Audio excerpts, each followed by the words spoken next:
Hi friends, welcome back to another exciting and inspiring episode of On Location with Zara. I'm your host, Zara Durrani. I'm so excited to be here on my balcony and bring this special episode to you today.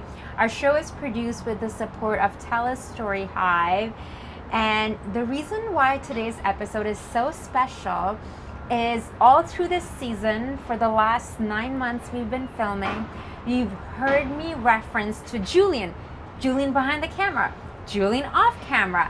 There's my camera operator, Julian. And I thought, how cool would it be that you would get to hear from Julian himself? I have had the opportunity of working with Julian before, prior to working together on this show. I loved his work as a photographer, as a camera operator. We first worked together with Life Inside with Zara over a decade ago.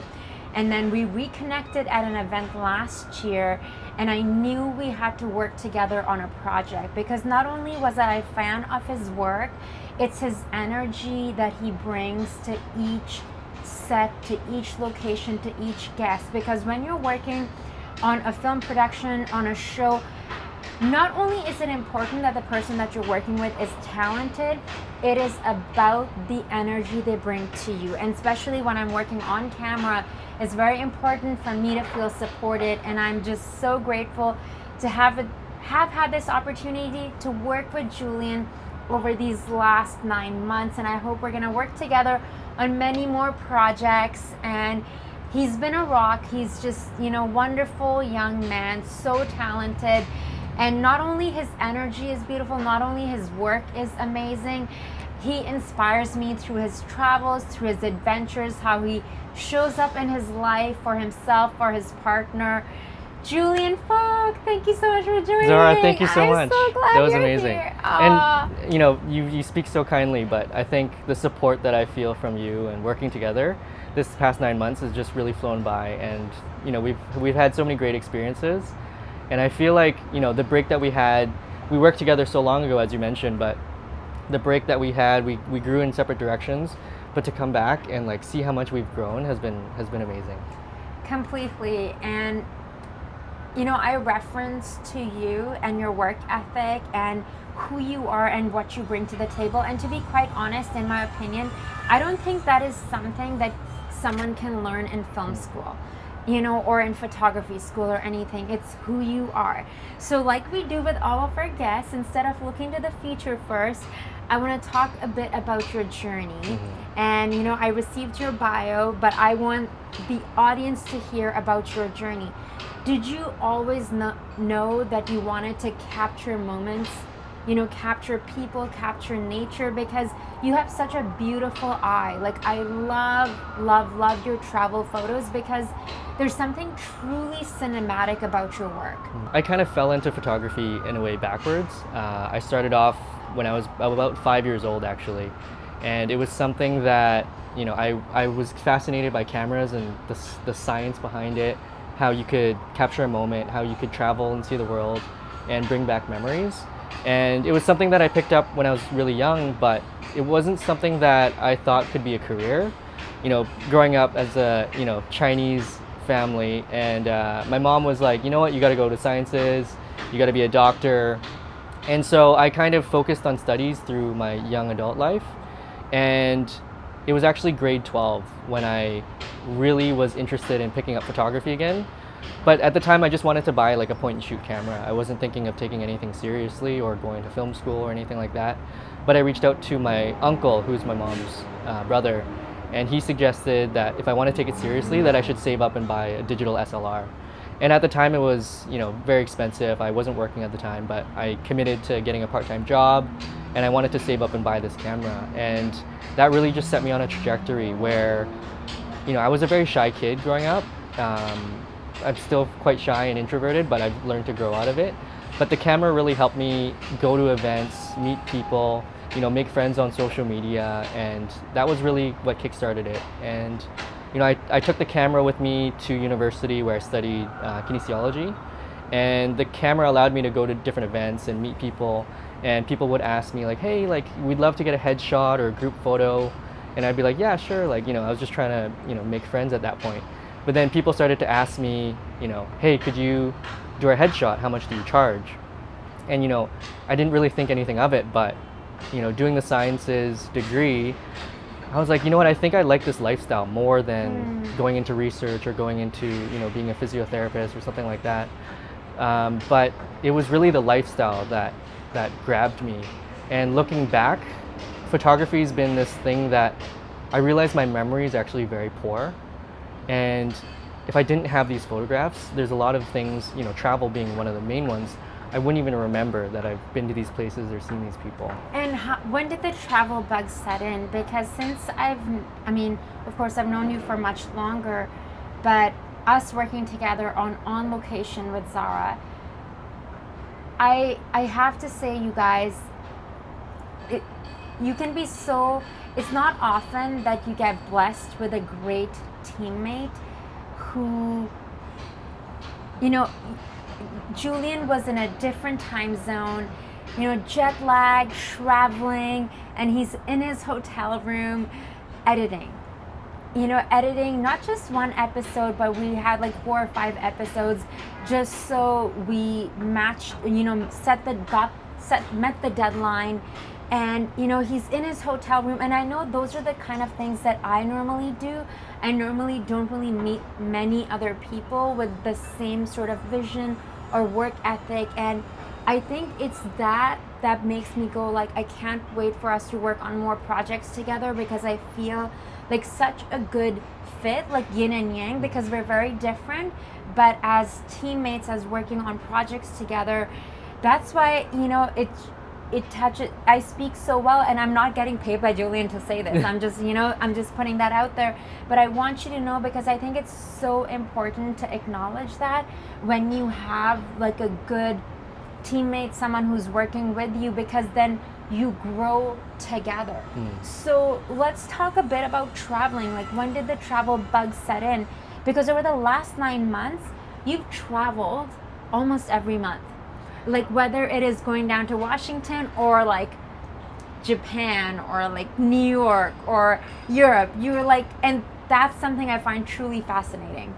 I don't know when the travel bug hit me, but I think it's been passed down from my parents. I've been very blessed to, have traveled with my parents as a young kid, and either with my mom or my dad, they happened to separate when I was fairly young. I would go on these trips with them. And I got to see, like a quick snippet of basically Eastern Canada. Like I did a road trip with my dad. We went on a Greyhound, and I got to experience. When you were a kid? When I was a kid, from like Ontario, which is where I was born, to Prince Edward Island, which was I was very blessed to see that part of Canada. And there's just so much of Canada that I still want to explore.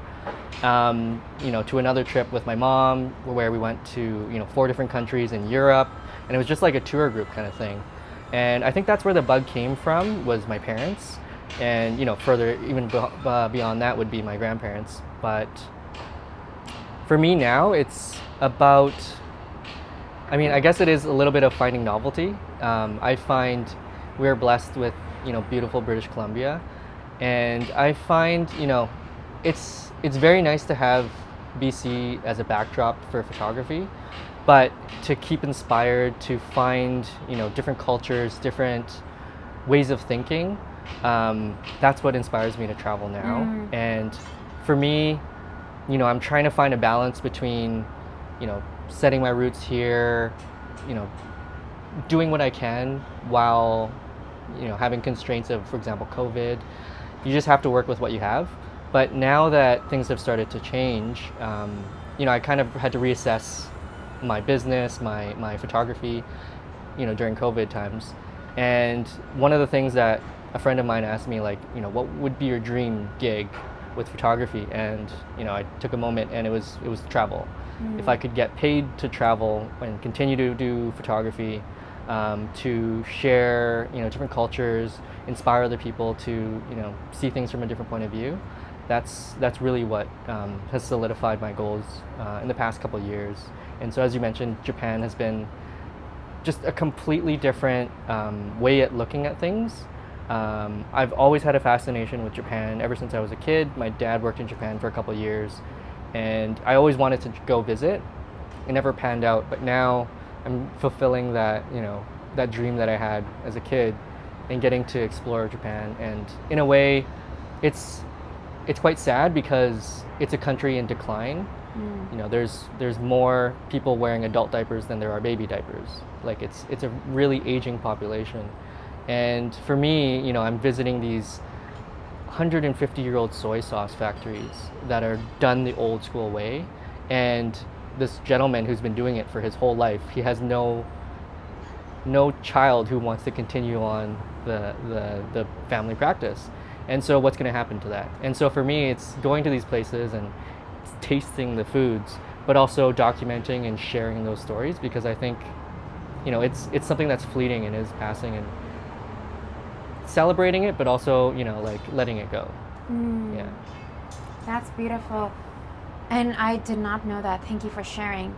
So tell me a bit about your work, because your work has a very unique flair. It's like I said earlier, it's very cinematic. When I look at your photos, I feel like I can't think of that filmmaker right now. He had this, and his work, I think, my mind is just going blank.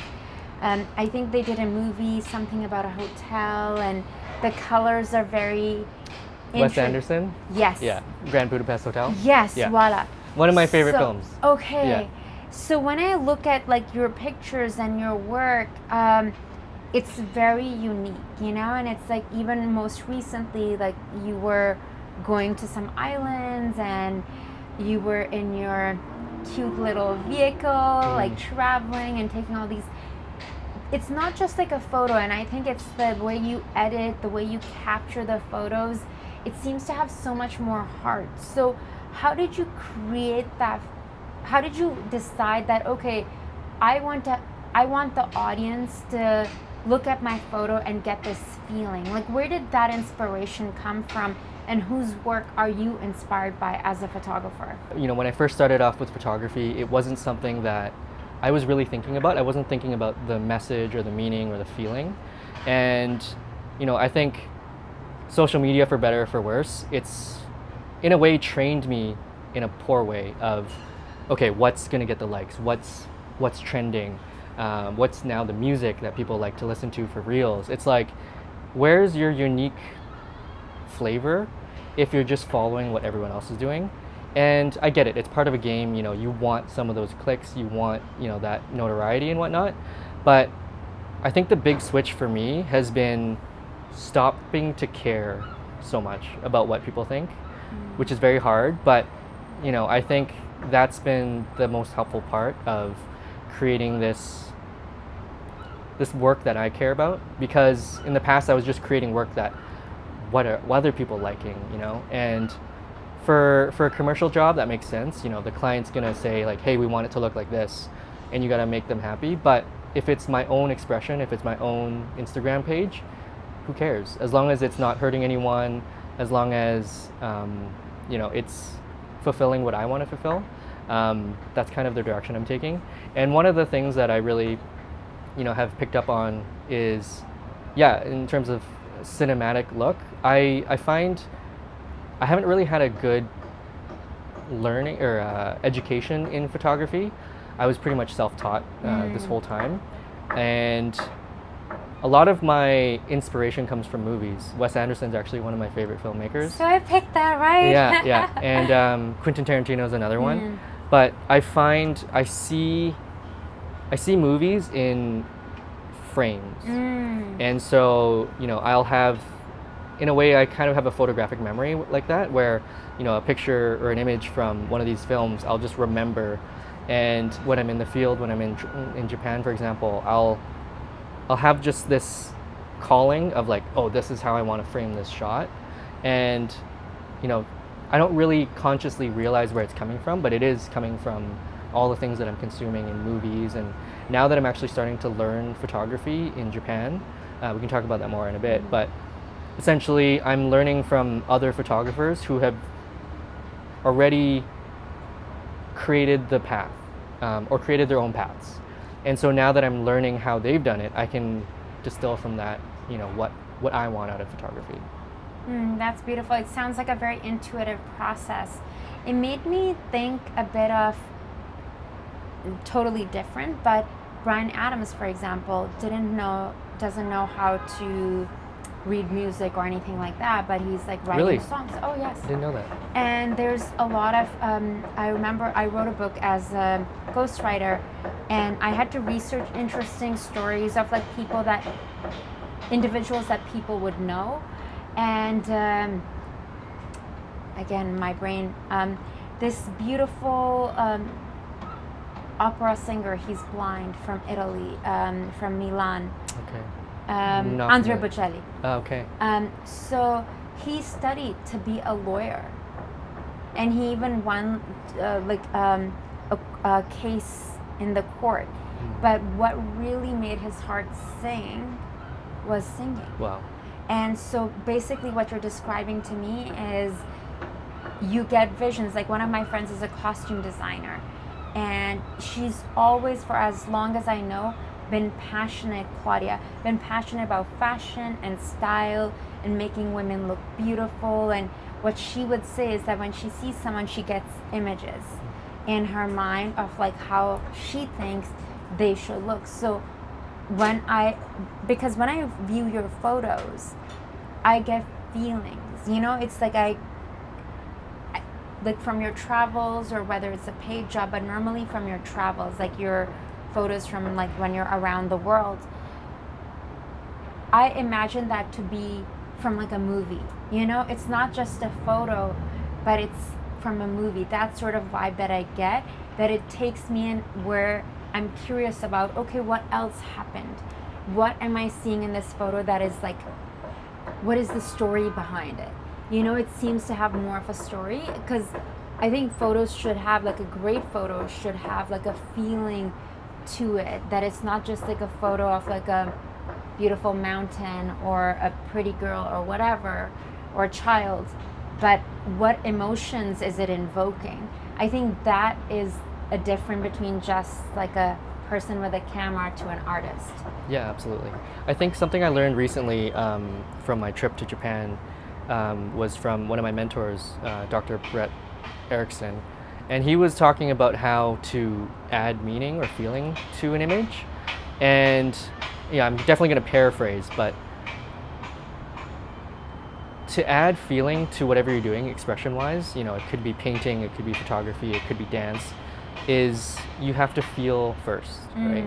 If you don't connect with your own emotions, then what you're performing is robotic, and it's, maybe you can do the scales, but like what's the emotion behind it? It should flow, it should come out naturally. And I feel like that's where, when you have a better connection with actually what you are feeling in the moment, then the expression can be subtle, it can be meaningful only to you, but it can also connect with somebody else, and it might be a totally different feeling or emotion or meaning, but we're all humans, we all kind of go through similar highs and lows, and by tapping into it, you subconsciously or maybe consciously put it into the image. And that's something that I've learned to do. Is it's a need now to let this voice out. And I could be on social media and be like, I'm feeling really bad today, and just be very vocal about it, be very blunt about it. Or I can share an image that it gets that off my chest, but I didn't have to actually say those words.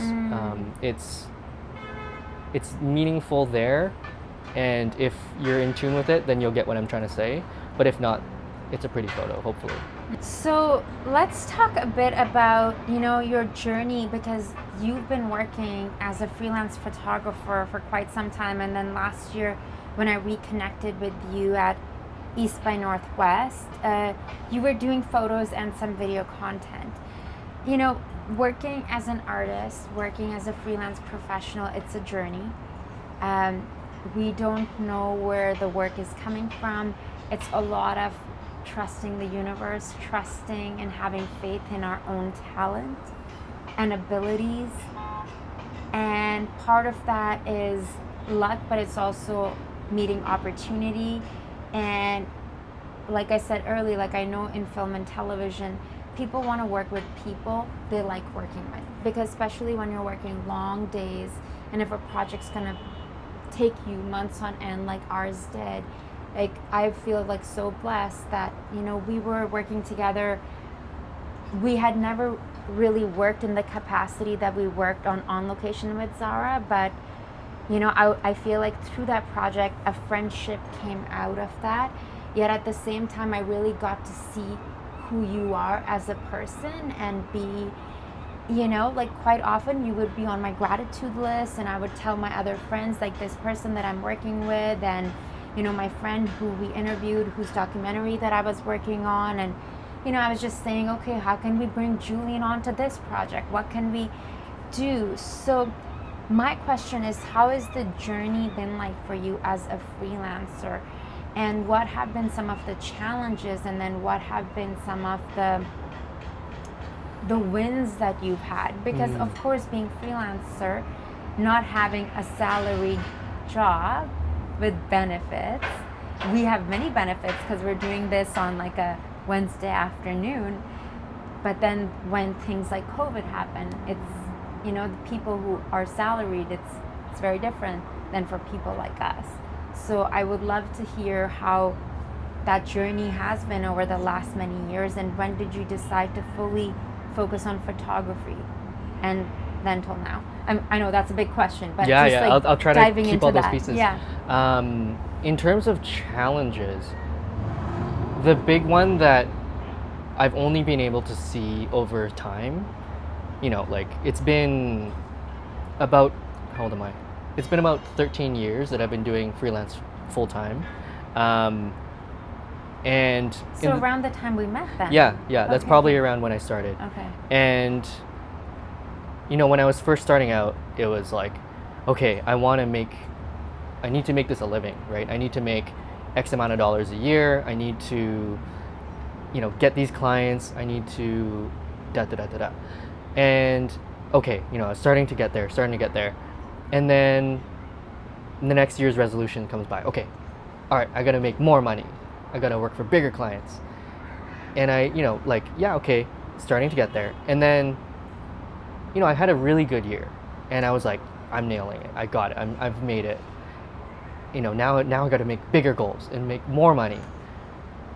And then that's when it doesn't really pan out. COVID happens, and in fact, first year of COVID was actually my best year. Just happened to Amazing. randomly hit that. People needed video. I was a videographer. It worked out. But the next year of COVID, people are like, holy smokes, how long is this gonna last? We gotta tighten up our budgets. Completely changed my business. And that really was a wake-up call in terms of questioning what success means to me. And that's been a big question that, you know, I've really pondered about. You know, initially it was how much money could I make and what clients I could work with. And those were good goals in the beginning. You know, they helped me move towards what I needed in terms of, you know, stability and whatnot. But with the challenges of, you know, the economy, of, you know, just something happens, maybe, you know, you get injured and you can't do your work anymore. How do you adapt? And so for me, my version of success now is, you know, yeah, I still have to make money to put food on the table and, you know, cover all my expenses, but what is the work that is meaningful to me, and what are the stories I want to tell? Who are the people I want to work with, you know, regardless of the money? And where can I, you know, build it up where, hey, maybe I'll do some jobs that I don't necessarily love doing, but, you know, can cover my bases so that I can focus on the things that I do love. And so that's how I fill my different buckets. That as a freelancer has been very difficult, because I think it's very easy to be, you know, just hustling, and, you know, like it's a thrill to make more money and work for bigger clients, but at some point you might get burnt out. And, you know, question that, what am I trying to do? Question what you're trying to do, and question, you know, It is can this take the love away absolutely. sometimes, you know? It's like, for me, is something I remember last time I ran into you, so wise, you're a few years younger than me, and Julian said to me, and he's like, that's great, you're so busy. What are you doing for self-care? Like, how are you relaxing? And honestly, you asking me that question just made me go like, that's a great question. Because especially when the work we do is our passion, and when the work is happening, the projects are coming, and you know, It's a high, it's a thrill. yeah, it's a complete adventurous high. It's like climbing a mountain, and you know, when you're at the bottom of a mountain, you are looking at the peak and you're imagining this is what it's gonna feel like when I get to the peak, and you get to the peak and you're like, okay, well, how am I going to get that contentment? So you want the bigger mountain, the bigger. But then if all your energy is just going into that, like the last couple of days, I've been going down to the beach, watching the sunset. Like, this may sound so simple for someone, right? Like, but in my work, in my industry, like I'm working on several different TV shows, working as an actor, working as a content creator, have a dog and a cat, living by myself, and then managing your time, eating well, working out, sleeping. It's a lot. It can be a lot, and then you can go through the point of like, what am I doing? Like, why am I doing this? And I think moments like COVID like force us to reflect, like, why am I doing this? But I feel like the fact that, can we talk about your age? I forgot how old you Yeah, are. I'm 33. Oh my God, Julian's got such a good head on your shoulders for 33. Almost 10 years younger than me. What? Yeah, hardly. Hardly. But very, very mature. Old soul. So talk to me, because you're doing photo and you're doing video. And obviously you're really, really good at video because people can see your show. Like, I get a lot of compliments on the way that it's shot, the way that it's filmed, you know, the work that you're doing. And, you know, it just comes back to like, I feel like it's the way that you're showing up here, but I think it's also how you have your passions and how you care for yourself.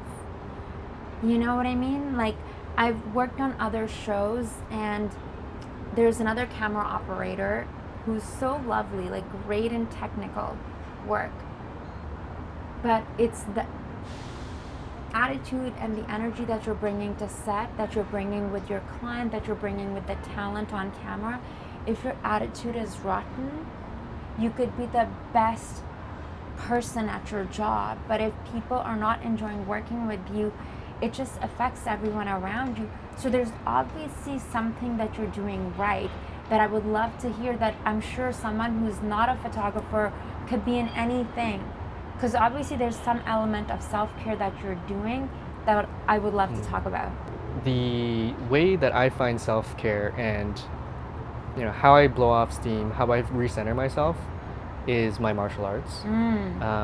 I've been practicing martial arts for about the same time that I've been a freelance photographer, actually, and it's kung fu. It's Chinese martial arts, and it's a combination of what would look like Tai Chi to most people, and elements of self-defense like Jeet Kune Do that Bruce Lee invented, and also philosophies like Taoism. And for me, the form of expression of martial arts that I learn is called Liu Hei Ba Fa, or in Cantonese Lok Hap Ba Fat, and that translates to 6 harmonies and 8 flows, which is a very beautiful name for martial arts. And essentially, there's different elements of intent and passion and holding who you are, and that is our definition of chi, or wind, or air, or breath. And you know, for me, it's an alignment of what is your intent, what is your purpose, what is your passion, what is your physical expression in the real world. It can be verbal, it can be, you know, movement, it can be imagery. And when you have all those things in alignment, it all comes back to what your purpose is. And So, you can be tired, you can have a horrible day, but if your intent is to do great work and to put a smile on your face and other people's face, then it doesn't really matter how tired you are, and it doesn't really matter how, difficult somebody else is. You come back to what your intent is, and what you want out of it will naturally come out. So with martial arts, it's been something that's always been able to ground me back in terms of, okay, stuff's breaking, so everything's falling apart, but what can I use? What resources do I have? What training do I have? And can we figure this all out? I wouldn't have gotten through COVID if it wasn't for martial arts.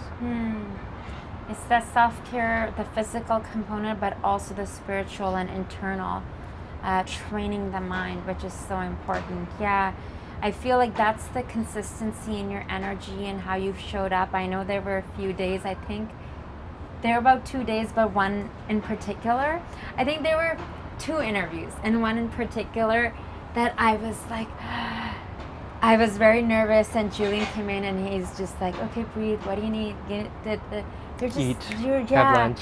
Yeah, and you're just on top of everything. And, I just can't speak highly of who you are as a human being, as an artist, as a photographer, as a videographer, and what you're bringing to the table. And I feel like anyone who goes on to work with you, they're lucky to have you on their team, because I think the reason why I'm able to acknowledge this so much is because I've had opposite experiences. So when you have someone who is amazing, who is anticipating your needs, who's just there, and I'm the type of person who really believes in, if I see something positive in someone, verbalize it. Don't hold it back, because we don't know that person needs to hear it, and I guess that must be one of my love languages, but it's like with my friends or people, like I just feel like I'm very emotive like that, and to acknowledge and appreciate, because it's that, when you're putting that positive energy into the world, it's going to come back to you, and you're focusing on that versus if you're focusing on someone's negative. So tell me about, Japan, because in the last couple of months, so I think the last half a year, you started learning Japanese, you've taken a few trips to Japan, you were just there, you had an incredible time. So for people watching right now, what exactly are you doing in Japan? This is I also see this like, father and son type of story, like, your dad used to travel to Japan, and now you're doing that, and you're working there, and you're working across the world, and you're almost like the hybrid of like East and West, like making those connections. Japan was almost it was a dream place that I'd always wanted to go to, as you mentioned, because of my dad. It was actually 2016 when I first went to Japan by myself. It was my second solo trip that I ever did by myself. And, it was somewhere where I knew it'd be very safe, it'd be beautiful, and I was always interested in Japanese culture and food and whatnot. And it was actually an escape for me, which brought me to Japan. I was trying to get away from some stuff here, and I just needed to get the heck out of Vancouver. So I went to Japan, and I think Did you have a plan, itinerary of I'm gonna go here, or I'm just gonna show up in Tokyo and then decide, and this is the budget I have? I literally had the first night's hostel booked, and that was it for a month. Oh wow, okay. So I let the universe kind of amazing let me go where I want to go. I barely do any research because I want these experiences to come naturally. That's beautiful. I just try to wander. Did your parents travel like that, or that's just the way? I have no idea. I don't know. I don't think so. I think they like structure and having an idea of where they're going to go and checking the boxes. May I ask where this came from? Because it's a lot of trusting in the universe. Like I did that in Paris. Like people thought I was crazy, and I wanted it to be like an experiment to see what is my energy, and if I believe in energy, then the universe must come and meet me with that energy. So the way you're traveling, you really just sort of like, it's almost like, you're jumping off the cliff and being like, trusting that the wings, and and that is the life of an artist, is really like having that trust. So how long have you been traveling like that, and how did that, was it the situation that you were in coming out of and then traveling? I think it was rebelliousness of Okay. like, I'm just tired of structure and being fit into boxes. And I was like, you know what? I'm just going to go and follow my nose and see where I feel like going. If I want to spend an extra night here, I can. If I like this hostel, I can book another night. If I don't, I can move to a different one.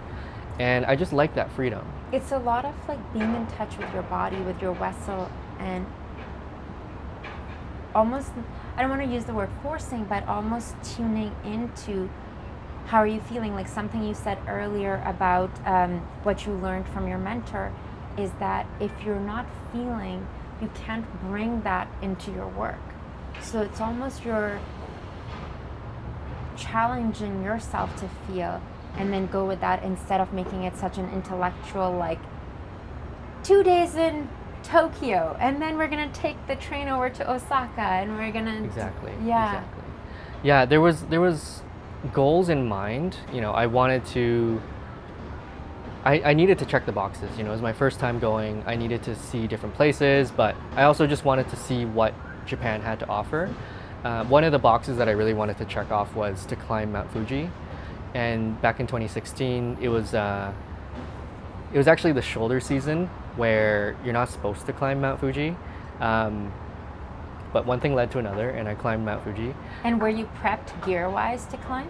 Yeah, I brought gear. I had done some mountaineering at that point, but Mount Fuji, I think, is 5,300 meters in elevation, which is quite high. Whistler Mountain, in our backyard is about 2,000 meters. Oh, wow. Okay. So the air is much thinner up there, and that I wasn't ready for. But my fitness helped me out through that. But and how long did it take? it was an overnight hike. Okay. Yeah, but I was by myself, so Okay. it's one of those kind of moments in life where you challenge yourself and you have this goal and you set out and you go do it. And just the experiences of that trip had led me to want to go visit again. And so what has led me to go back is my mentor now, so not Brett that I just mentioned earlier, but George Nobechi, who I heard about through a friend of a friend, and he's a photographer in Japan, but he's also half Vancouverite, half Japanese. So we have some mutual friends, and I just reached out to him on Instagram. Essentially, he had no idea who I was, but I reached out to him, and he had mentioned he does workshops in Japan with National Geographic photographers. Wow. And just legendary photographers who only work with him, who will travel to Japan and do a workshop, No way. with 8 people. So Very, how very. did you hear his name? Like, how did you? Actually, through my therapist. Wow, Yeah, amazing. yeah. Basically, I was in therapy one day, and I was like, you know what? I don't know what I'm doing with photography. I don't know how I'm gonna make this work. And my therapist was like, yeah, why don't you have a look at this guy? He seems to know how to make it work. And so I started to look at his journey and research George. And one day, I was DMing George, and he was like, yeah, I'm doing these workshops in Japan. It's waterfalls, martial artists, and mountains. This is all the things you love. Yeah, and it Oh was my with goodness. with Michael Clark, who's a world-renowned photographer, Nat Geo, Red Bull, like works with the best art, like the How best. long ago is this? This was in October 2023. So Just like- just when 7 we months started ago, working. yeah, around oh there. my goodness. So that's when I was But like, it took courage, because so many times your inner critic can hold you back. And I want to thank you so much for sharing also about seeing a therapist and asking for that guidance and support, because so many of us need that extra support. Like I can have moments of like currently I don't have a therapist at the moment, but it's like I saw one for like about 3 years, and during COVID, like on a weekly basis. And it's just that inner cleansing that can happen. And, and for men to also talk about, and also artists, for us to talk about, we need that extra support. Like it's almost like having that pillow, or like where you can go and be like, I don't have it all together. Like I'm not perfect. And on the outside, social media, everyone can think, oh my God, your life is perfect and I'm jealous of you. Like I get comments like that all the time. But so many times, like the idea of where I think I should be and where I am. Yeah. Expectations versus reality. Yeah. And having a therapist, I think, is just, not just, but it's, for me, it's having somebody who's got my back and, you know, like he's a professional. I can trust him with anything I don't have, you know, guidance on, and I can go to him. I just want to ask you this, just because of my personal experience. Like in the past, like if someone whose work I really admire, or who I think like I would like to meet or whatever, my inner critic can get kicked in and be like, oh, do you really want to message them? Like, you know, so did you have anything like that? Or you're like, no, I'm going to go ahead and message them. Was it like overnight? Because I know how I am, and my fear and my inner critic can kick in. And I'm like, am I going to message? No, yes, no. It's so funny because it comes full circle. You know, you mentioned this was around the time we reconnected. And I can't remember who you were speaking to or wanting to reach out to, but you know, you were reaching out to people for our show, and you had said something along the lines of like, this person's too big, but what's the worst that can happen? They can say no. Yeah. And I actually was inspired by you. And, you know, so I was like, you know what, I'm going to reach out to this photographer. Julian, you never told me that. Oh my God. And, you know, like, what's the worst that he can say? It's like, you're silly. Like, you know, keep learning for a bit longer before you reach out. And of course not. Like, that's something that I've learned, you know, through you, and have put into practice, that if you don't ask for what you really want, or if you don't put work into building it up to the point where you can ask for what you want, you know, you kind of only have yourself to blame, because the world's not going to hand stuff to you on a silver platter. You have to grasp it, and you have to go for it. And you know, as we're there, and I think like something, I was wondering if I want to take this there or not, but I want to, and if you feel comfortable talking about it, also being racialized creatives, you know, and living here and operating in our world, like it's different for us. We do have to work harder than people who are not, you know, and I'm sure, like I'm not sure if you feel comfortable talking about some of the bigger brands that you've shared with me, who've been your clients. And I was just so proud to hear like the work that you're doing, and how you're traveling to New York, or I forget, you were in Germany, and just different places. And I told someone, and I said, I want to be around people like you, who sort of inspired me and opened my eyes to the world. So I want to talk a little bit about, you know, being a racialized creative, and how that has impacted your journey as well. It's not something I often, you know, am faced with, but there are times when it comes up, and you know, it seems like a hurdle that, you know, maybe somebody else might not have to deal with, but I try to find the silver lining in things. Of course. You know, I think on the bright side, things are improving, and especially where we live, things are a lot better than a lot of other places in the world. And so I try to find the positive in that. And, you know, in a way, we have to make up for lost time. And I think you said this on our show, but nobody's going to give us these opportunities. We have to take it. And, you know, there are platforms, there are communities that, you know, like East by Northwest and Vancouver Asian Film Festival, for example, which we both have worked on for a number of years. These are the places that, you know, we have to foster, and we have to continue, and we have to put effort into, because nobody's going to do it for us. But, you know, I don't mind being, you know, the only Chinese person in the room, as long as it's not for them to check a box. Yeah. You know, I think for you and I, our work is why they hire us, and we happen to not be, you know, we happen to be people of color. Thank you. That's so well said. Thank you. I can't believe you're 33. That's crazy. Going back to you contacting your mentor on social media, on Instagram, and the journey that's taken you on, that you're now traveling to Japan. You were just there for a month, Yeah, correct? yeah. I got back a month ago. And Yeah. you're learning Japanese. Yeah, it's I mean, you say I'm only 33, but I'm noticing how hard it is to learn a language at 33. You know, I'm not the best at languages, but it's something that takes so much practice. And thankfully, I have a great reason to learn Japanese. So part of working with George Nobechi is he has a company in Japan called Nobechi Creative, where he brings in these photographers and filmmakers, and we do these workshops.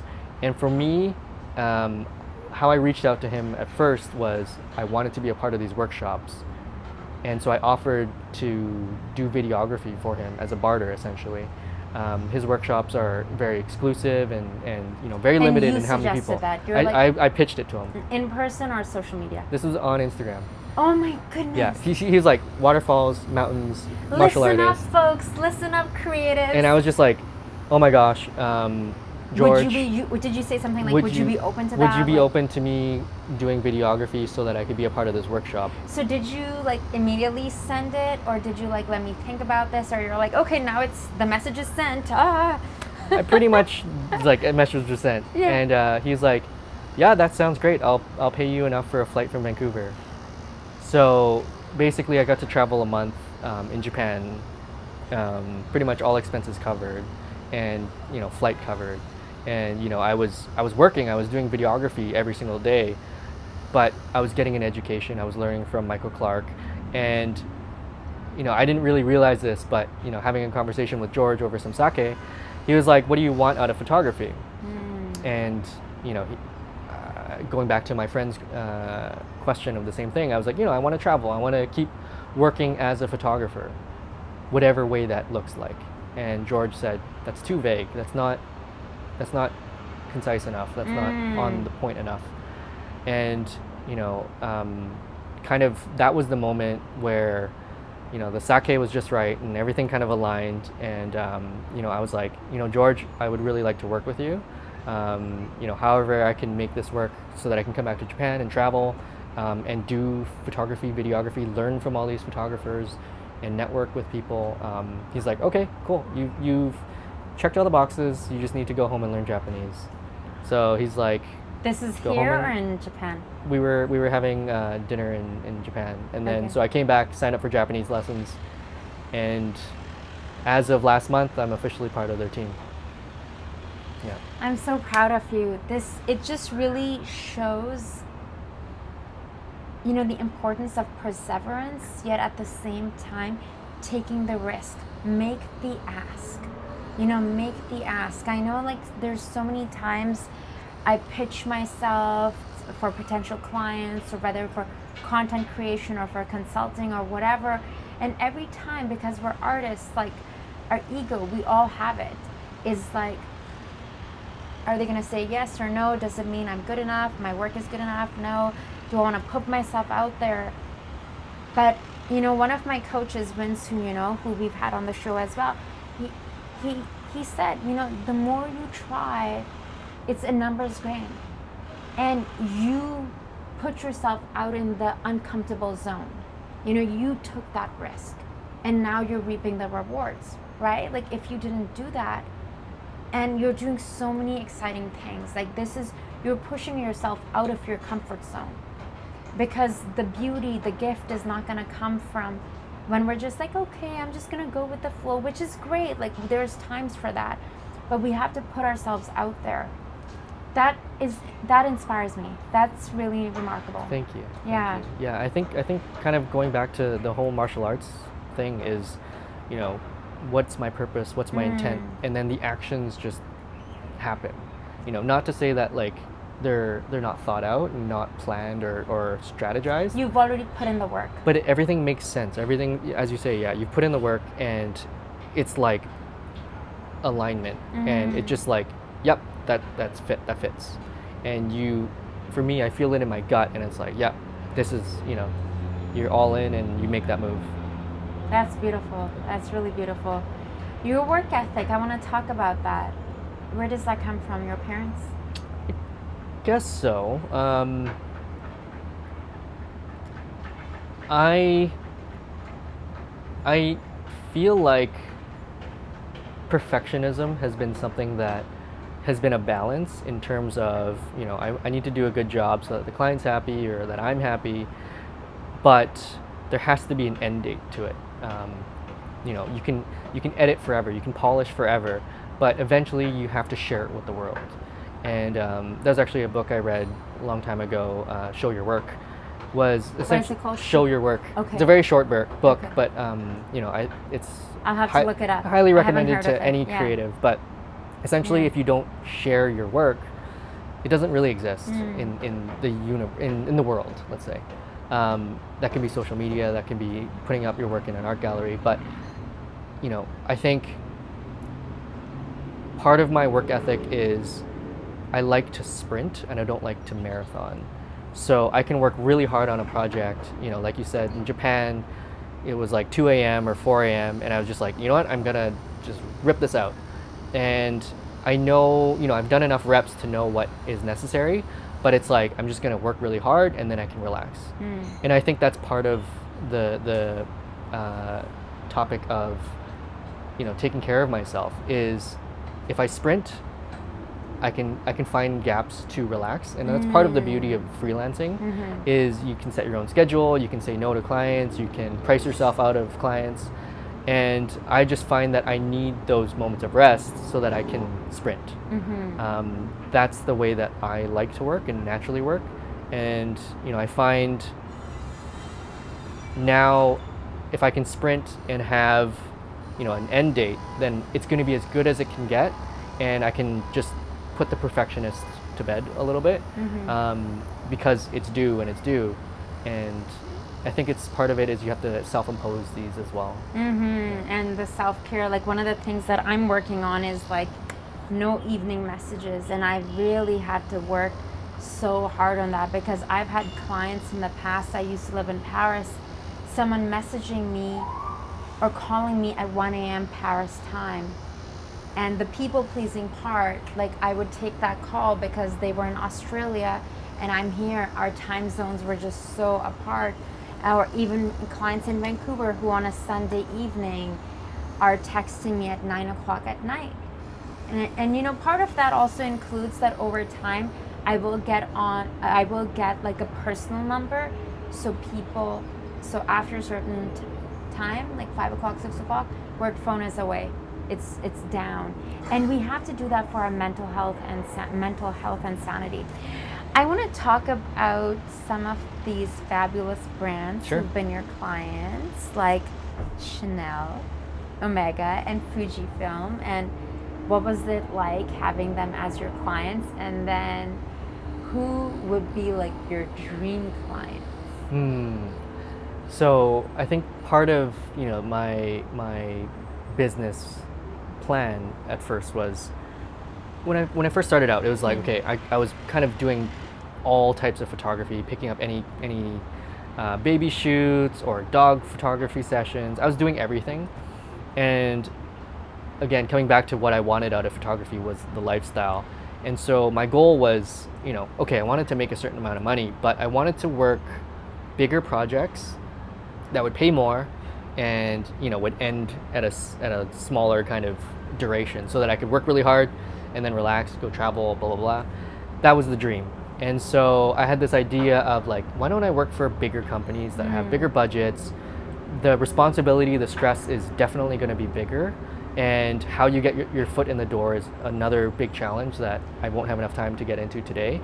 But that was the goal. And so not arbitrarily, I thought about it and what were the brands I wanted to work for that aligned with my brand, my style, my whatever, just my ambitions.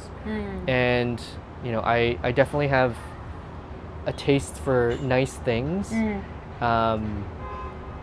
So Nice watch, by the way. Thank you. This is my souvenir from Japan. But I wanted to work for watch brands. Omega was one of the big ones, that was actually one of the highest goals I had, was to work for Omega. Through my journey as a watch collector, I got to meet the PR manager for Omega, or Longines, the Swatch group essentially. And I just reached out to him. I was like, you know what? I would love to do a shoot with your brands. And so I did a shoot with Longines. They sponsored me for one of my trips. You know, they put a watch on me for my mountaineering. Wow. And so I was like, okay, if I can do Longines, why can't I do Omega? Yeah. And so that was kind of the how do I push myself, you know? And Chanel was one of those things where, I mean, epitome of like when you think of luxury yeah, brands. I mean, like, I really wanted to work for these, you know, these icons of fashion and cameras and watches and cars. And also their work. Like when you look at a Chanel ad or an Omega ad, whether it's print or video commercial, it's storytelling. There's a level of quality. Yeah, and it's that emotion that you get from it. You know, from the music to the camera work, the DP, to the models, what they're wearing and how they show. You go on a journey with them. Absolutely. And one of those journeys was actually the goal to work with Fujifilm and as well as Leica. So these cameras that are filming us right now are Leica SL2Ss. Beautiful for anyone who's cameras. interested. But one of my goals was to work with Leica, potentially be an ambassador for them. And that sort of came to fruition in February this year, 2024, where they invited me over to Wetzlar, which is in Germany, to their factory. And we got to experience the launch of the SL3. And that was one of those things where it's like for you, it'd probably be going to the Chanel factory and seeing how they make the bags. Like, to see these artisans create these cameras, you know, in very small numbers, to see the attention to detail, to see the cast aluminum block come from a block and then it slowly gets formed into a single camera. Was your heart just like, I was like kid in a candy store. It was so much fun. And to get to meet these other YouTubers and, you know, like camera reviewers and photographers that are, you know, working with Leica, that I had known for, you know, a long time, watching their channels and watching their work. So to be in those rooms with those people was, for me, a sign that I'm going in the right direction, because it felt right. It wasn't like, okay, I checked the box, now what? Like, now I gotta, and it wasn't any of that. It just was like, okay, this feels comforting. you're on the right path. Yeah. You're really, it sounds like over the last year, there's been big steps, right? Like, correct me if I'm wrong, because the amount of travel and the projects that you've worked on, it seems very much on the upward trajectory. It's funny because... And you got engaged, so in personal and professional life. That's right. Yeah, I think it takes highs, well, it takes lows for highs to come. You know, 2022 was my worst year in freelance photography. And it was coming off of a very big high of 2021, which was my best year. And there was nothing I could really control, and the writing was on the wall that things weren't improving anytime soon. And so that's where I had to just rewrite, throw out everything and be like, okay, where am I? And I think something I've been learning recently with these photography workshops is questioning what you think you know. Because the more you actually learn, the more you realize you know very little or you know nothing. And being willing to let go of that has allowed me to just let go of what I thought success was and let me rewrite who I want to actually be. Because I think it's a very difficult thing for people to feel that they can do. But that's something that I think has helped me a lot in this past year. And as you said, this past year has been so different from what I've been doing in the past. And I don't know if anyone else can tell, but for me, I feel like my photography has changed a lot too. If you go on my Instagram, I think if you were to scroll through, you would see a big leap in evolution in terms of what I'm sharing and what I'm creating. And I think that comes back to, that what am I feeling? What am I wanting to express? Yeah.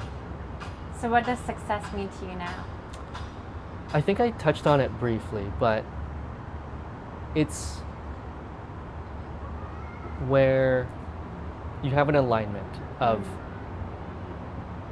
what you want to be in the world. And I think that's different for everyone. And it's not even worth me sharing because that's something that's going to evolve. But as long as each day I wake up and I'm moving towards what I want to be in the world, to me that's success. That's beautiful. I feel that's a great place for us to call it. How do you feel? I feel great. Thank you. Yeah. How does it feel to be in front of the camera? You're always behind the Yeah, camera. no, I feel like, since this is one of the last streams of our show for the season, hopefully we'll have another one down the road. I feel like, God willing. I know it's coming. Yeah, I think this has been such a great journey. It's been so fascinating to hear all the stories that you've shared and our guests have shared. It's been great to see all these locations that we've been to and being able to just basically have full access to these restaurants and stores that we've been able to get. And yeah, it's just been such a great journey.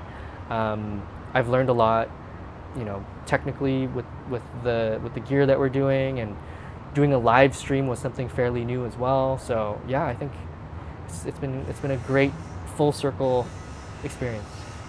And for someone out there who's watching, who is feeling really inspired by you and the journey you've been on and wants to get into photography or video or working in film and television, what advice would you give to them? It sounds cliche, but the number one thing that I've learned through COVID is just not give up. There have been so many days where I've woken up and questioned, the imposter syndrome kicks in, and I question if I'm good enough, if I'm doing the wrong thing, if my time is up, and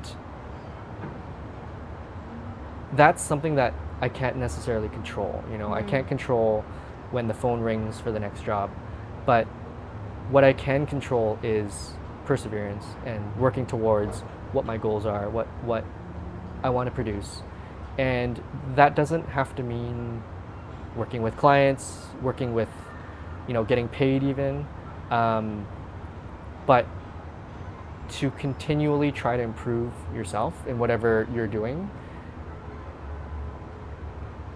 and cling on to that. Don't let it go.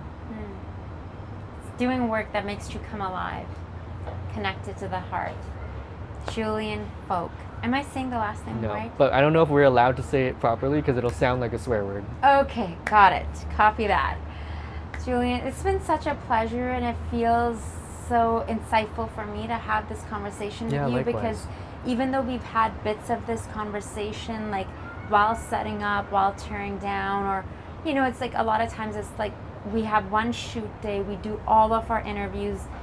By the time we're done, we're just kind of done, and then we're talking about edits and deadlines and all of that. So just sit here and have this conversation and dig deeper into your work, because I've also really admired, just the way you lead your life, the way you're doing your work, but also growing as an artist, as a photographer, as a videographer, the way you travel, but also the way you make time to enjoy life. Because that's a balance that, comes and goes for me. So I just really appreciate you taking the time, and I'm looking forward to working together on many projects Can't wait. together. I know it's going to happen. We're putting that out to the universe. Thank you so much, Julian. We'll obviously tag him because Julian is editing this. I'll tag and myself. He's shooting this.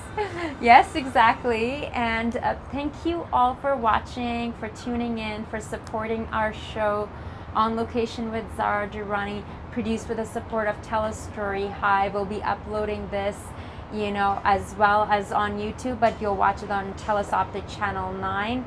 And until next time, I'm your host, Zara Durrani. If you felt inspired or if any of the conversation moved you in any way, please do get in touch. Julian will have his, Instagram handle, so will I. I look forward to hearing from you. Until next time, I'm Zara Durrani, and I'll talk to you soon.